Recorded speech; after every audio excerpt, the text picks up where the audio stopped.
पुण्यात्मा, आप जिस ज्ञान से वंचित हो, जिस कारण से सारा दिन हम इस संसारी क्रिया में ही अपना पूरा जीवन व्यर्थ करके चले जाते हैं। वृद्ध अवस्था आती है, फिर रोते हैं, कभी गोड्डे दुख है, कभी आंखों से नहीं दिखता, कभी दांत कंडम हो गए और कभी अन्य रोगों से ग्रस्त हो जाता बुढ़ापे में। फिर उसको अपने पिछले जीवन की वो झलकें याद आती हैं और बैठा बैठा रोता है। सारा जीवन में जो धन जोड़ता है, जिन परिवार के लिए पोषण के लिए सारा जीवन लगा रहता है, उनमें से कोई बच्चा ही मर जाता है, कोई बेटी विधवा हो जाती है, पुत्री ही मर जाती है, पत्नी मर जाती है, पूरे परिवार के सदस्य ही मर जाते हैं, बूढ़ा एकला रोने को रह जाता है।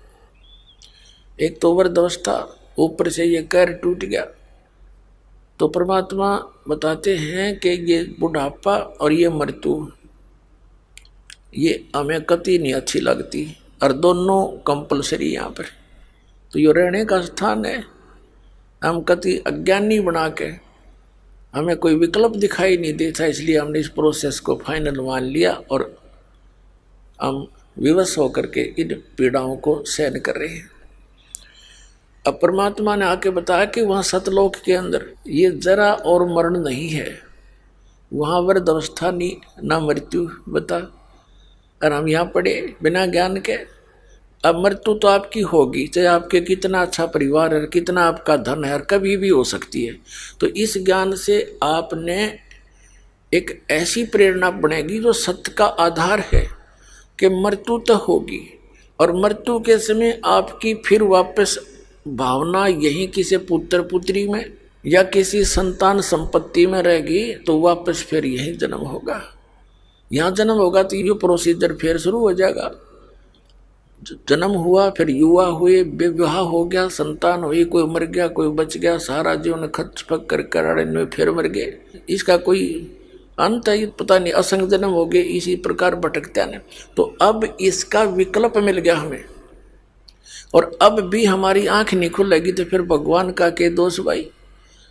खुद आते हैं सतलोक से चलकर, जूते खाते हैं, गाली खाते हैं, पत्थर मारते हैं हम इस भांग पी के काल की नकली झूठे गुरुओं को सच्चा मानकर उस परमात्मा के पीछे पड़ जाते हैं। 600 वर्ष पहले जो दाता के साथ बदतमीजियां हमने की, अब उनको सुन और पढ़कर आंखों से रोना आता है, और वो हमारे लिए भटक रहा है क्योंकि हम उसके बच्चे हैं। तो सतलोक के अंदर जरा और मरण नहीं है। तो यहाँ अर्जुन ने पूछा कि 7वें अध्याय के 29वें श्लोक में आपने बताया कि जो मेरे इस ज्ञान को आश्रय बनाकर तत्वदर्शी संत की खोज कर लेता है, जो 4थे अध्याय के 32वें श्लोक में कहा है कि अर्जुन तो उस तत्व ज्ञान को जो 4थे अध्याय के 32वें श्लोक में गीता जी में जिसके विषय में कहा कि सच्चिदानंद घन ब्रह्म अपने मुख कमल से वो तत्व ज्ञान बोलकर सुनाता है, और उस तत्व ज्ञान के अंदर आध्यात्मिक मार्ग यज्ञों की जानकारी बहुत विस्तार के साथ लिखी होती है, वो तत्व ज्ञान है।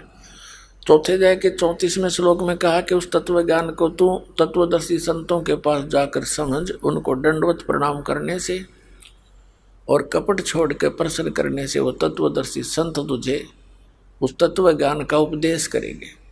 तो यहाँ कहा कि मेरे इस ज्ञान को आधार आश्रय बनाकर 7वें अध्याय के 29वें श्लोक में जो केवल जरा और मरण से छूटने का ही प्रयत्न करते हैं, जरा मरण मोक्षाय तंती ते, जो जरा और मरण के छूटने के लिए प्रयत्न करते हैं उसके मोक्ष के लिए, वे तत्ब्रह्म विदु, ब्रह्म तत्व विदु, वो उस परमात्मा से परिचित हो चुके हैं, तत्ब्रह्म। तो वो ही जरा और मरण से छूटने का प्रयत्न करते हैं, जो उस तत्ब्रह्म से परिचित हो जाते हैं और सारे अध्यात्म ज्ञान से परिचित हो जाते हैं, जो सब कर्मों से परिचित है।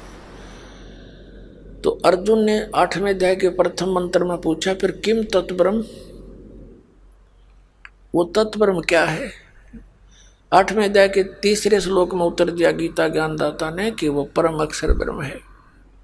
यानी गीता ज्ञानदाता से अन्य है वो परम शक्ति।